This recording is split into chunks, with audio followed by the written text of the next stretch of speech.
kabajamtoota daawwattoota keenya sagantaa isin hordofaa jirtan qophii leensaa shooti.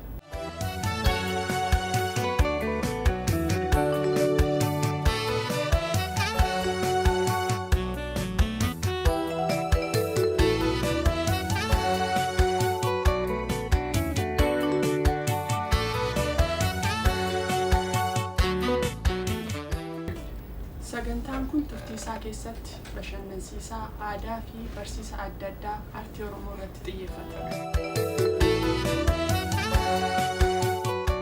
Itti aansuudhaan qophii nuyi har'a qabannee isinii dhiyaanne artistoota keenya baatii kana keessa Oromiyaa irraa dhufan gara kaaba Ameerikaatti isaanii wajjin turtii gabaabaa goona. Egaa turtii keenya irratti akka nu wajjin turtii gaarii gootan kabajaan isin gaafanna.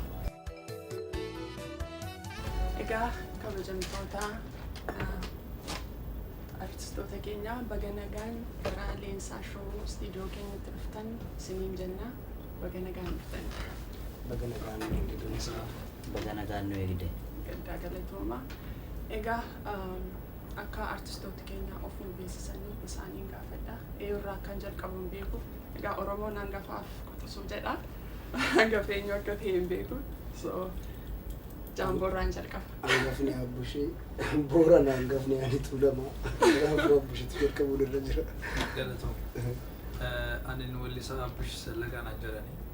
Turtii gaarii galatoom. Ani Wallisaa Jaamboo Jooteen naan jedhani. Turtii gaarii. Wallisaa Nugusoo Taamiraat turtii gaarii galatooma. Wallisaa Caaluu Hundeessaan jedhama turtii gaarii. Guddaa galatooma. Egaa artistoota keenya ofii isaanii of nu beeksisaniiru. Amma gara gaaffiif deebii keenyaatti deemna. Walumaa wajjin xiqqoo taphannaa. Nugusuu yeroo si ilaalanii xiqqoo qaanoftaa. Akkan dhageetti immoo kan itti dhalattee guddattee gara Diree Dawaatti. Ijoolleen dirree immoo qaanii otoo hin ta'in halaalaa haasa'u. Qaaniin kun eessarraa madde? Sirriidha akkuma ta'etti ijoollee Diree Dawaatti. Garuu amaluma koo ta'eeti malee ijoollummaan ijoollee Diree Dawaatti. Akkam ture egaa guddinni kee waa'ee maatii keetii naannoo guddattee waan tokko tokko nu taphachiisne. Ani kaniin dhaladhee Diree Dawaatti. Diree Dawaa ganda Goreedha. Kutaa tokkorraa kaasee amma kutaa torbaatti Harargee bahaa achuma Qobboo biyya Qobboo jedhamtutti achittiin baradhee ergasiin booda gara Diree Dawaatti deebi'ee muuziqaas achitti jalqabee barumsa kiyyaas Diree Dawaatti itti fufachaa. Hacaaluu ati immoo waa'ee kee xiqqoo nuu ibsi. Ani kanan dhaladhee guddadhe jidduu gala Oromiyaattiin dhaladhe magaalaan itti dhaladhe magaalaa Amboo jedhamti. Agan kutaa 12 ga'uu abbaa koo fi haadha koo jalattan guddadhe. Abbaa fi haadha kootii mucaa 5ffaadha. Moonuu maatiin keenya dhiira 7 jira. Dubara 4tu jira. Maatii kootiif loon tissee guddadhe egaa magaalumaan bottan guddadhe gabaabinuma hagan barumsa koo xumuretti. Egaa gara Bushiitti darba artistoota keessatti taphatteef iddoo dhaloota keetii. Galatoom akkuma beekamu jedhanii kan dhaladhee kan guddadhe godina Booranaa fi godina Gujii keessa Bulee Horaa dhaladhe. Yaabiluu Nageellee Booranaa Bulee Horaatti Jaamboo. Ani kan inni dhaladhe godina Shawaa bahaa aanaa Lumee ganda Dhadhee Liimati. Achumattiin barumsa koollee achumattiin baradhee hanga kutaa 8tti jira. Saniin booda naannoo bara 90 keessa muuziqaa jalqabee karaa bara 2019 kaasee tokko baasee amma immoo kaariifuu misiin soottaa dhufee jira. Hanga ammaatti kan jiru gabaabummaan kana. Bareeda. Egaa sumarraan ammas tura. Jaamboonii weellisaa qofa utuu hin ta'in qotee bulaadhas olola jedhu dhaga'ee ture. Akkamiin hameedha moo wanti kun dhuguma? Amma ta'etti dhuguma. Amma baranan dhiise xiqqoo barana kaasetta hojjechaa to'annan jiruuf xumurarra hin jira. Saniif ija xiqqoo hojiin itti baay'annaan dhiise malee saniin dura nin qotee baadiyyaatti lafni haadha abbaa kootii ni jira. Kan mataa kootii osoo hin taane kan warra kootiiti. Chaan haadhi koo immoo ijoollee ani ilma dhumaati maatii keenya keessaa jechaadha. Anaa gadi nadheen takka qofa jirti malee anaa dhiiraan kan dhumaana. Kanaafuu hundumtuu baratanii ta'uu danda'anii ta'uu ba'an mana keessatti kan jiru qabeenyi maal anarratti hafa jechaadha. Kanaafuu lafa san qotuun dirqamaan irratti kan gatame qotaatiin jira haadha xiyyaa wajjin. Baay'ee bareeda, baay'ee gaarii. Egaa Nugusoon Finfinneetti yeroo tokko inni dhufeen ture. Kilaba yaanni bo'edhuu qabda. Kilabi suni akkamii warri dhufanii achi maamiltoota kee yookaan gabaan kee eenyudha? Waa'ee kilaba sanaas xinnoo yoo ibsa. Namni achi dhufu irra caalaan uummata Oromooti. Kilabiinis kan kilabii Oromooti. Erga baname amma waggaa 3 ijoollee baay'eetu achitti hojjeta. Ijoollee amma ba'aa jiru fakkeenyaaf akka Joorji Abuufaan akka Naataa Araarsaa Labbisaa Taajuu Mansanaa na waliin hojjetu ammallee jira. Irra caalaan uummanni bashannanu sun Oromooti. Egaa ati kan itti beekamte sirba baay'inni isaa sirba Abitawuni. Abitoo wajjin carraa wal argu argatteetta? Inni immoo gara DC jiraata. Isaa wajjin kanaan dura carraa isaa wajjin wal argu argattee turte? Eeyyee namni dura waliin argine. Garuu amma yoomi amma dhihoo kana bilbilaan wal arginee turre wal beellamnee jirre qaamaan wal arguudhaaf. Amma inni paasterii guddaadha jechuun amantii biraa keesseedha. Akkuma anumaatu gaafatee qaamaan wal arguudhaaf argamanneerra. Kanuma jiru hanga ammaa qaamaan wal argine. Egaa akkasii wal argitan abdii guddaa qabna. Acaaluu Looreet Tsaggaayee Gabramadiin wajjin firaa jedhamtee amatamta. Wanti kun hammam dhugaadha? Yaa dhugaadha. Firummaan isaa inni karaa abbaa isaatii Oromoodha. Abbaan koo fi inni daa'imman wajjin guddatan jechuudha. Abbaa koorraan dhagaa. Akaakayyuun koo fi abbaan Looreet Tsaggaayee Gabramadiin wajjin guddatan ilmaan haadha lamaaniiti. So fira keenya jechaadha. Fira abbaa kootiiti. Akkam wal argitanii wajjin taphattanii beektu? No, Looreet argeen beeku ani abbaan kooyyuu iddanni isaa arge tureera. Na firoonni duddu'an kana obbolaan isaa akkas ijoolleen obbolaa isaatii gaafa biyyatti waan tokko jiru baadiyyaa deemna malee akkasitti jaarsa faana waliin agarre. Dhugudhumsaan dhaga'e. Carraa wal argu. Innis biyya keessan turre fakkaata yeroo dheeraaf. Egaa baay'ee bareedaadha. Kabajamtoota daawwattoota keenya egaa Leensaa Shoo wajjin turtii gaarii akka qabaattan abdii qabna. Egaa amma sirba tokko booddee deebinee wal argina. Turtii gaarii.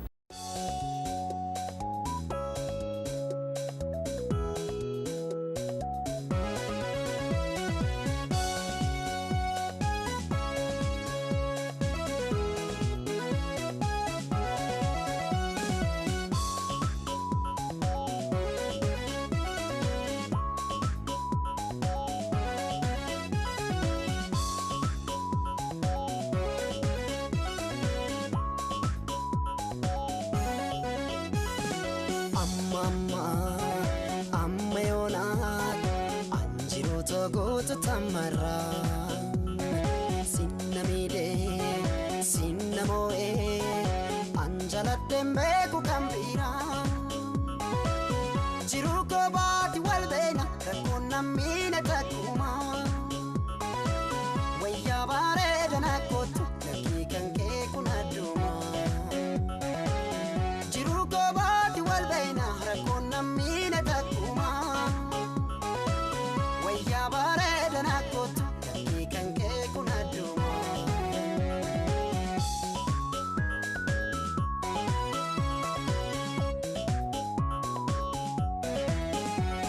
Irkan guyyaa si argeeti yaada keeti kunoo kobaana dubbisa malmallisa Irkan guyyaa si argeeti yaada keeti kunoo kobaana dubbisa malmallisa Ati silaa kuban qabdu si jaalachuu kiyyan beektu yaada galee jiruutiyya qabamee mee mana kootu Ati silaa kuban qabdu si jaalachuu kiyyan beektu yaada galee jiruutiyya qabamee mee mana kootu Gaaffiin keenya ammas ittuma fufaa walii wajjin taphachaa xiqqoonuma turraa ammas turtii gaarii dhiyeessaa fi wajjin.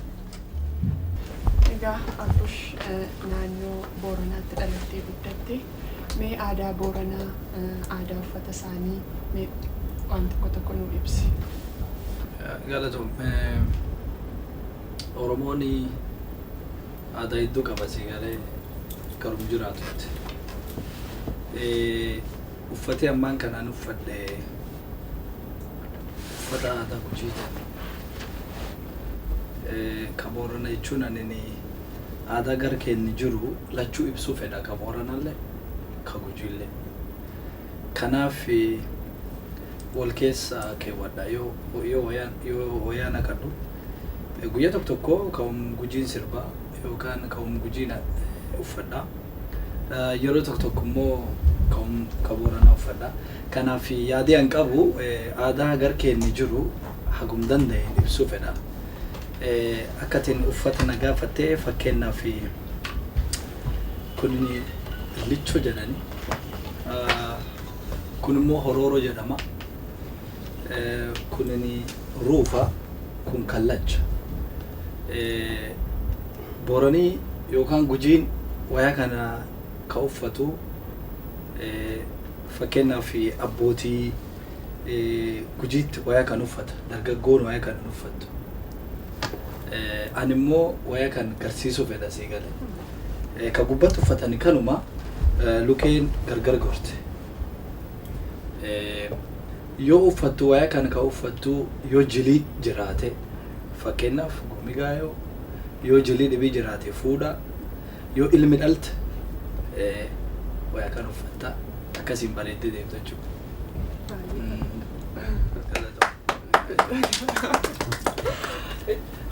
Egaa Abbush yeroo si ilaalanii ijoollee aadaama waan beekullee hin fakkaatu yeroo uffannaa addaatiin si arginu.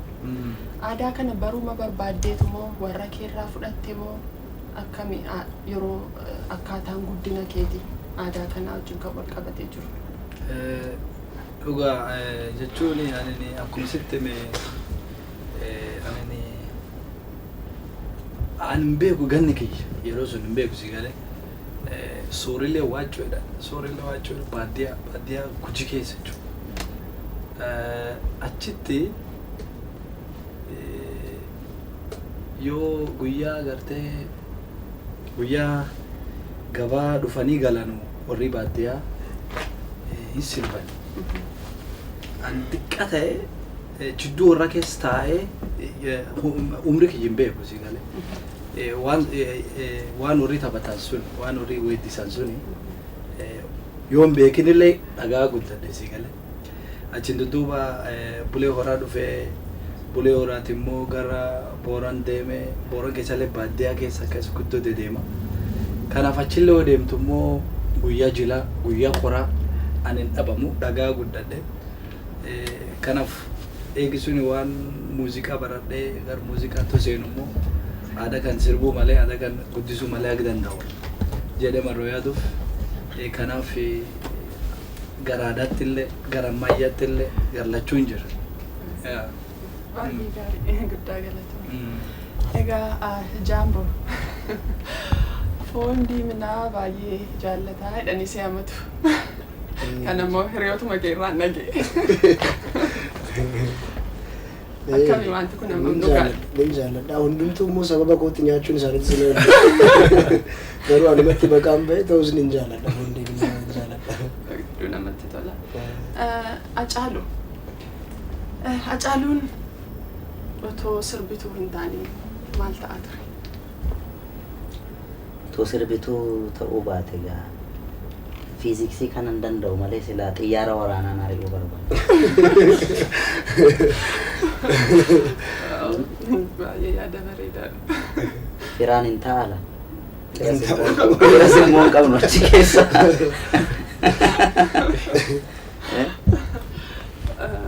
Nugusu atoo maal ta'uu barbaadda? Weellisaa hin taane. Ani utuun weellisaa ta'uu baadde wanna biraa yaadee ijoollummaa irraa kaaseen sirbii jalqabee kanaaf waan biraa yaadee beeku. Hacaaluudhaaf ammas gaaffii qaba. Hacaaluun sirba tokko qabda. Sirba maankee kan jedhu. Namooti baay'een sirba sana irratti haadha isaatiif sirbee, namooti kaan immoo lakki akkana miti jaalallee isaatiif sirbee kan jedhu jira. Wanti kun isa kamii dhugaansaa? Haadhaaf immoo jaalalleedhaaf immoo? An kallattiidhaan kanan sirbe mucoon jaaladhuufan sirbe. Sirba gaafa sirbituu kan koo qofa jettee miti kan murteessitu. Miira namoota baay'eetu humni sirbaa bal'aadha beekee akkuma abbaan ilaaletti hiikaansaa sirriidha. An sirba kanan sirbe otoon barachaa jiru gara kutaa 9tti natti fakkaata. Iskuulitti otoon barachaa jiru mucoo tokko faana walitti dhufnee akka gaariitti wal jaalachaa turre. Otoodhuma jaalala keessa jiru an mana dabaan ture yeroo baay'ee. Innaa sana marmaartee na gaafachaa turti. Mana dabaa sanatti keessa taa'een barreesse jechaadha. Waggaa 4 murtaa'een booda gadi ba'ee carraa albama hojjechuun argadhe. Sirbi kun kallattiidhaan ishii ilaallata walumaa galatti. Baay'ee gaariidha, baay'ee namatti tola. Galatoo. Amma yeroo biyya kana dhuftan biyya haaraadha. Namooti arginus yeroo baay'ee namoota haaraadha. Mee wanti sun quunname gaddisiisaa tasaa ta'u, waan nama gammachiisus haa ta'u, waan nu taphachiista yoo jiraate. Waan gammachiisaa malee waan nama gaddisiisuun agarre karaa gama kootiin maaliif qomoon keenya akkas jiru hin beekna namni keenya baay'inaan. Nu immoo nama miidiyaati beekee jechuun nama sirbaan beekamne. Hawaasni nuti keessaa baane bal'inaan nu jaallata akka nu jaallatu beekna.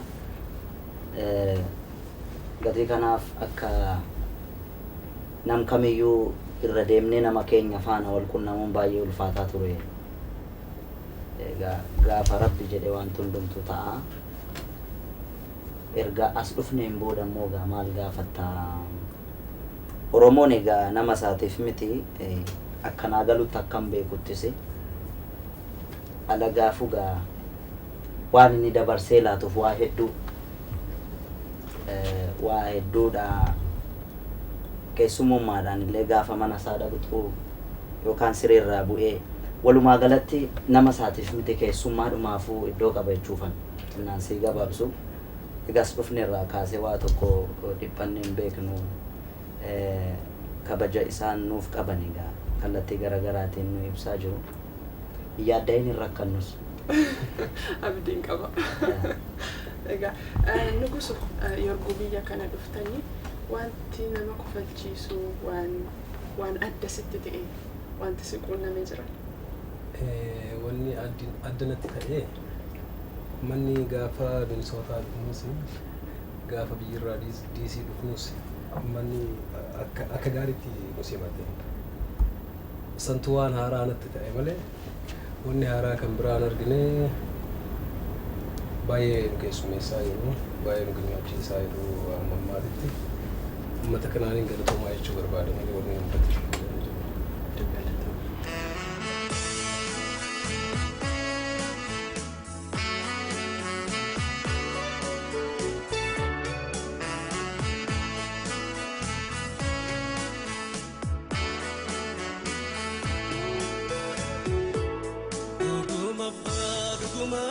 Sito mujati nore bani akkam jirta naguma ya shageko shagera fadanani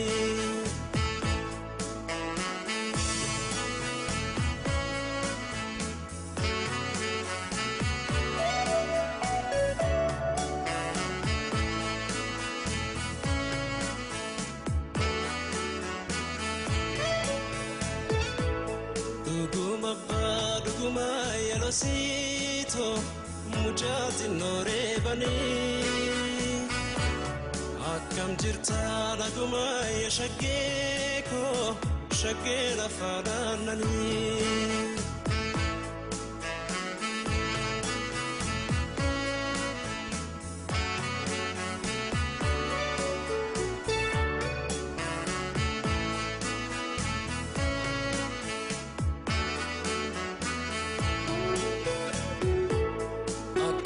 Tinjiradu yelo sito siratin gargar bae kobantai watwata takitito maratu sirata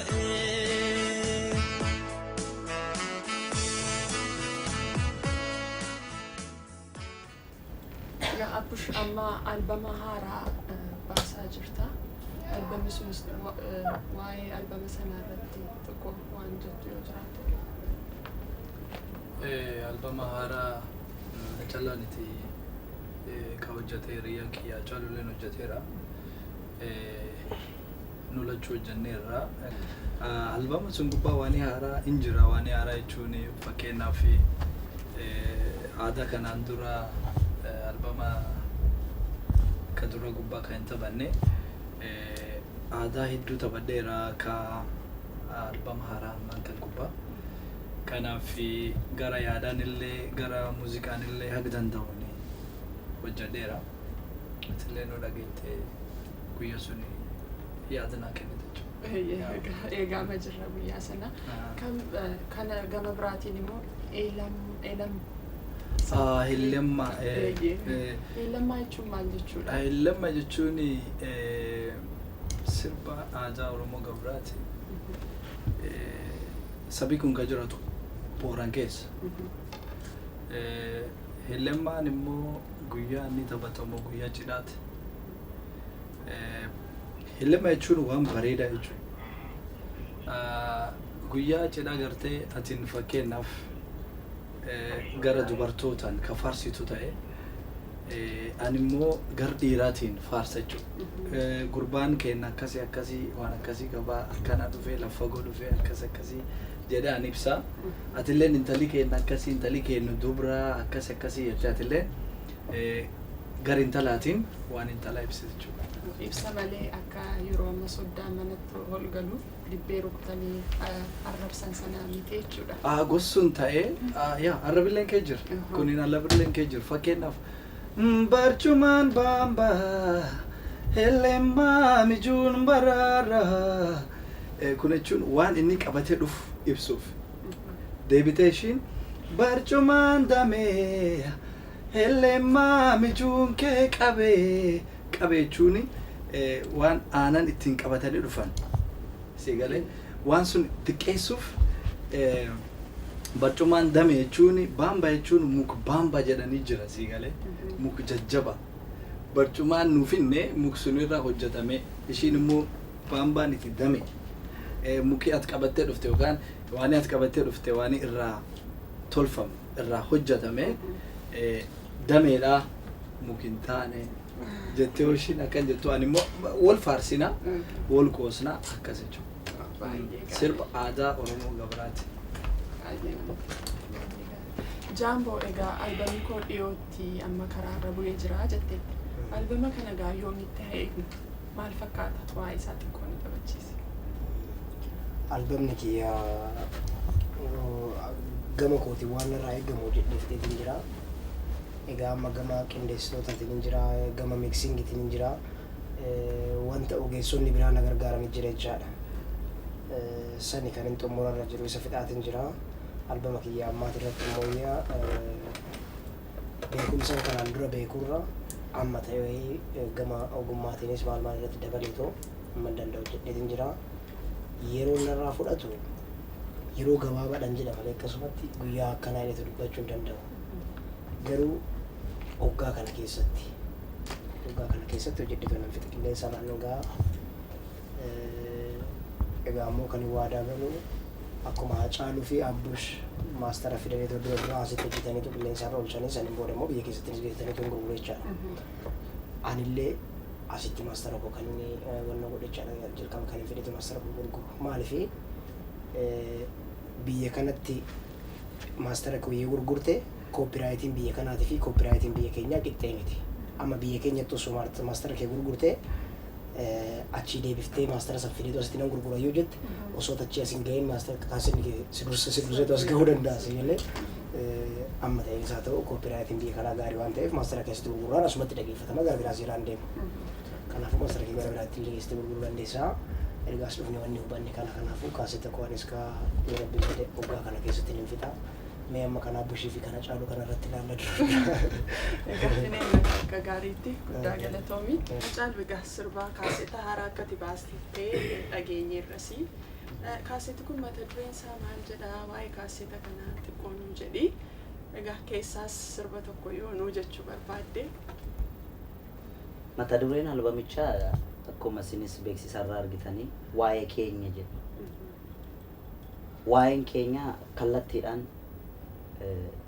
haalaa fi yeroo uummata Oromoon keessa jiru kana ilaallata. Isarratti ibsa kennuudhaaf amma wallee sana keessatti waanan jechuu barbaade hundi isaa jira waan ta'eef namni dhaga'ee na hubata jedheetii yaada. Gatii kanaaf mata dureen albama kootii waa'ee keenya jedha. Albama koo isaa amma bahu keessatti egaa eddan albama koo jalqabaa hojjedhe almost waggaa 5 xumureera. Waggaa 5 keessa waggaa 5 xumureera walumaa galatti gara tiraakii 13 kan sirboota 13 dha jecha. 13 kana keessa ani waa'ee aadaa siiniin jedhu aadaa ammayyaa godheetiin jedha jechuuni. Akkaataa inni amma fakkeenyaaf sirba Baalee jira. Sirbi Baalee albama koo isa jalqabaa keessa hin turre. Sirbi Shaggooyyee jira. Shaggooyyee sana akka hawaasa keessatti sirbamu otoo hin taane fakkeenyaaf amma sirba koo isa jalqabaa Sanyii Mootii jedhu sana yoo agarte walaloo kalaqame malee waan soosaayitii sana keessatti sirbamuu miti jechuudha. So ammas qomoo koo Oromiyaa keessa iddoo garaagaraa qubate kana akkaataa inni sirbu kan Wallaggaa keessa jira, kan naannoo Harargee fakkaatu jira, Baalellee keessa jira. Egaa geeraruun jaaladhaani egaa sirba lamaan tokkos akka geerarsaa godheera. Walumaa galatti albamni koo lamaffaa kana fakkaata. Egaa ammoo dhaggeeffattanii isinis murtee laattu jechaadha. Yoo dandeesse see geerarsaa sana yoo fedha kee ta'e nuu jechuu dandeessa. Akka sirba baaqeetti gadhiisee ture isa tokko natti fakkaata. Maasaan Gamaa jedhu sana egaa sirbi kun duruu jira. Qotee bulaa Oromootu sirbaa ture. Egaa waanuma jijjiiruutti walalootti idaaneetuma hojjanneen illee keessa jiran geerarsaan jalqabaa. Inni tokko immoo akkaataa qomoon koo Wallaggarra jiru akkatti inni geeraru kana adeemsisa.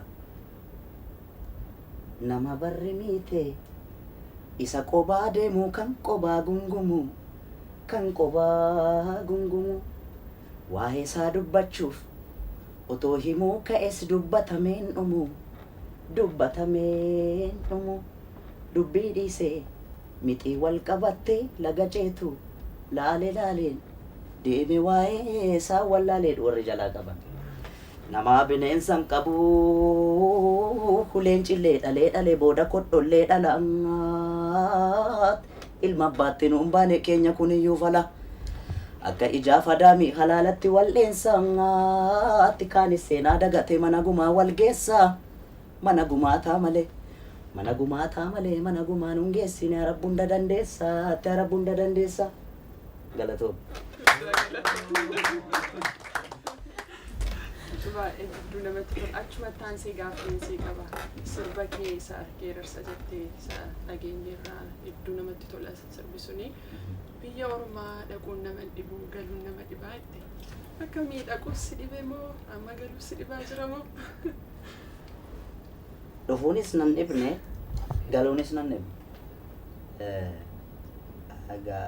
Biyya ormaa bahuudhaaf yoo ati yaadde inuma baata waan si qunnamu sanarratti egaa wanti na qunname marti naa qunnamu jettee baata yookaan galaanaan baata yookaan xiyyaaraan baata yookaan lafoo baata hin dhibu jechaadha murteeffatteetta waan ta'eef galuun akkatti nama dhibu akkatti baate sanatu akkan deebine si gochuu danda'a tarii namni si dhoowwuu baatullee yoo jiraachuu baate sammuun kee si mormuu danda'a gatii kanaafan jedhe achi keessatti biyya ormaa dhaquun naman dhibu galuun nama dhibaa biyya ofii gaaddisa garbuu aduun naman argu biyya ofii irratti rakkatanis daaroomanis sitti toluu baatus biyyi kee biyya keeti biyyi ormaa immoo sitti tolullee jireenyaan sitti tolullee kan ormaa kan ormumaa jechuudha gatii kanaaf sirbichi immoo walaloon isaa keessatti waan inni jechuu barbaade hundi isaa naman dhibu daran warra as keessa turtan galuun egaa kan isin dhibus jiraachuu danda'a kan isin hin dhibnes jiraachuu danda'a kanaafan jedhu yaa sabni makoo saayya no bori sanee sin nufuu birra nufnu kaloo nutti bitanii furdannaan albeedhaan nu fixanii jabbiloota koo ya jabbiloota odaa jalaa kan nama nyaatu nu keessa jiran jabbiloota koo ya jabbiloota odaa jalaa kan nama nyaatu nu keessa jiran Masangama lafan baatu talba facaafa tataati tokko du'ee tokkon taatu wal gaggalaafa tataati himmulee agarbaciisa biyya ofii maaltu gadhiisa Masangama lafan baatu talba facaafa tataati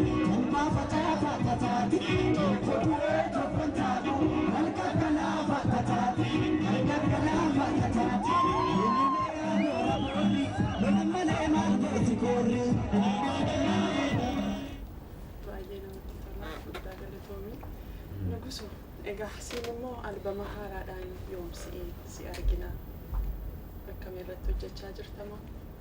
Hanga hojjechaa jira garuu xinnoo wanti fakkaata.